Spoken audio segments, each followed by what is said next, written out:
প্রশ্ন দেখো বলছে, যদি ঈশ্বর একটি নৌকা স্রোতের প্রতিকূলে, প্রতিকূল বলতে যেদিকে নৌকা যাচ্ছে তার উল্টো দিকে কি হচ্ছে, জল বা স্ট্রিম বয়ে যাচ্ছে, 42 ঘন্টায় 721 কিলোমিটার দূরত্ব অতিক্রম করেন, মানে যখন এইদিকে ধরো নৌকা যাচ্ছে আর স্রোতটা দেখো উল্টো দিকে, তখন এই ঈশ্বর বলে একজন ব্যক্তি টোটাল 42 ঘন্টা নিচ্ছে এই ডিস্টেন্সটা কভার করতে। এবং স্রোতের অনুকূলে, মানে এখন এবার যদি স্রোত এই দিকে যায়, সেই দিকেই যদি নৌকাটা যায়, মানে দুটো সেম দিকে যাচ্ছে, তখন তার টাইম লাগছে বলছে 15 ঘন্টা এই একই ডিস্টেন্স কভার করতে।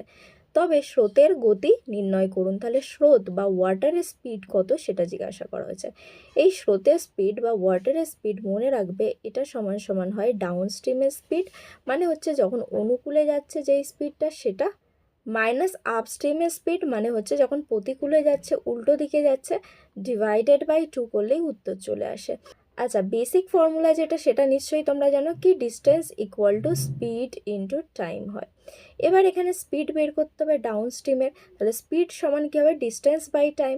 তাহলে ডিস্টেন্স কত, ডিস্টেন্স হচ্ছে 721 কিলোমিটার, ডিভাইডেড বাই তোমার টাইম কত লাগছে যখন অনুকূলে যাচ্ছে 15 ঘন্টা, তাহলে ডিস্টেন্স বাই টাইম এটা হয়ে যাচ্ছে এই ডাউন স্ট্রিম মানে অনুকূলে যখন যাচ্ছে তার স্পিড, মাইনাস আপ স্ট্রিমের যখন স্পিড বের করবে সেই একই ডিস্টেন্স 721, এখন টাইম লাগছে কত, 42 ঘন্টা, তাহলে ডিভাইডেড বাই 42, ডিভাইডেড বাই কী করবো 2, এটা করলেই আমাদের উত্তর চলে আসবে।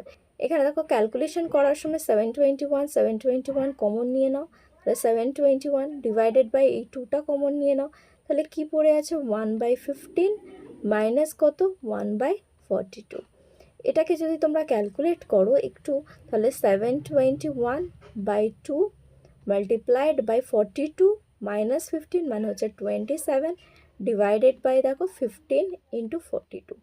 এবার দেখো আমরা এখানে ক্যালকুলেশনের পরে চেষ্টা করব ডিএস অ্যাপ্লাই করার, কিন্তু ডিএস অ্যাপ্লাই করা যাবে না যদি নিচে 3-এর কোনো মাল্টিপল থাকে। এখানে দেখো 3 14 42, আর এখানে দেখো 3 5 15, মানে দুটোকে 3 দিয়ে কাটলে 9 দিয়ে ওপরে কোথাও কাটতে হবে।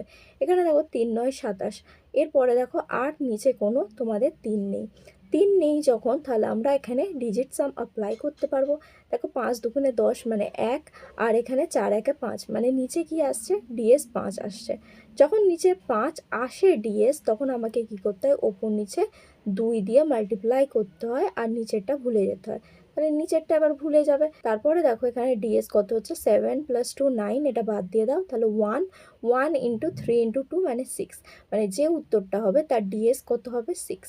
এখানে দেখো ডিএস কত আছে, এখানে দেখো 4 + 5 9 বাদ চলে গেল, 5 + 1, এখানে কিন্তু ডিএস 6 আসছে। এখানে দেখো 8 + 1 9 যদি নাও, তাহলে এখানে 2 পড়ে আছে, 7 + 2 9, মানে এখানে ডিএস 0 বা 9 বলতে পারো। নেক্সট দেখো এখানে ডিএস যদি ক্যালকুলেট করো, তাহলে 8 + 1 যদি নিয়ে নাও, তাহলে 9 1 পড়ে আছে, তাহলে 4 5 6 7, তাহলে এখানে ডিএস 7, এটাও উত্তর হবে না। এখানে দেখো 9টা ক্যান্সেল করে দাও, 5 6 7 8, এখানে ডিএস 8, তাহলে একমাত্র অপশান নাম্বার 1 আছে যেখানে ডিএস হচ্ছে আমাদের 6, যেটা আমাদের লাগবে। তাহলে পুরো ক্যালকুলেশন না করে তোমরা ডিএস আর হেল্প নিয়ে এরকমভাবে উত্তরটা মার্ক করতে পারবে। চলো পরবর্তী প্রশ্ন দেখে নেওয়া যাক।